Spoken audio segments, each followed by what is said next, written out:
Hello，大家好啊！今日咧會同大家分享下我自己喺25年嘅 Popfam course 嘅。咁最主要我玩兩個 account 嘅，第一個咧就係 FTMO 啦，另一個就 Apex 嘅。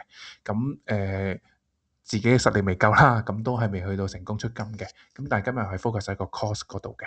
咁FTMO 嗰度啦，咁我就玩咗一個係10K account 啦，一個就係50K account 嘅，係啦。咁然後就Apex 啦，就玩咗全部都50K account 嚟嘅，就玩咗11個 account 左右嘅，咁但係全部都爆晒。反而第一個成績係最好嘅，係成功去到啟動嘅，所以你見到俾多700蚊港紙去啟動呢個 account 啦，咁最尾都爭少少就爆咗呢樣嘢嚇。咁另外最底嗰3個 account 咧，其實係我自己中咗 Apex 嘅陷阱啦，因為始終我接觸 Apex 係比較短嘅時間，同埋一個新人嘅。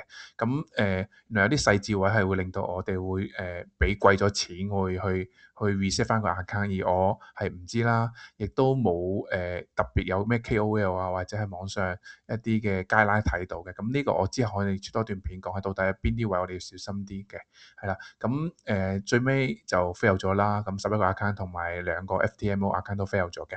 咁係啦，咁我哋再睇下嗰個FTMO 啦，係啦。咁 FTMO 咧，我最主要係24年都有玩嘅，係啦。咁但係今年25年最主要玩咗2個 account 啫。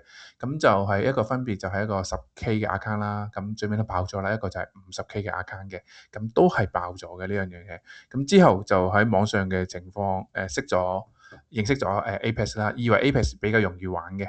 咁係唔係咧？其實又唔係真係咁容易玩咯，可能對始終唔係成日 trade 嘅人嚟講係啦。咁 Apex 啦，咁 total 係11個 account 係啦，你見到啊11個 account 嘅。咁喺左邊嘅 account history 咧，撳一撳咧就可以 show 晒你之前所有嘅 account 出嚟㗎啦，係啦。咁我第一個 account 玩嘅時候咧，就係頭先講啦，係喺9月嘅時候開始玩嘅，係啦。9月尾啦，你9月尾嘅時候開始玩呢個 account 啦。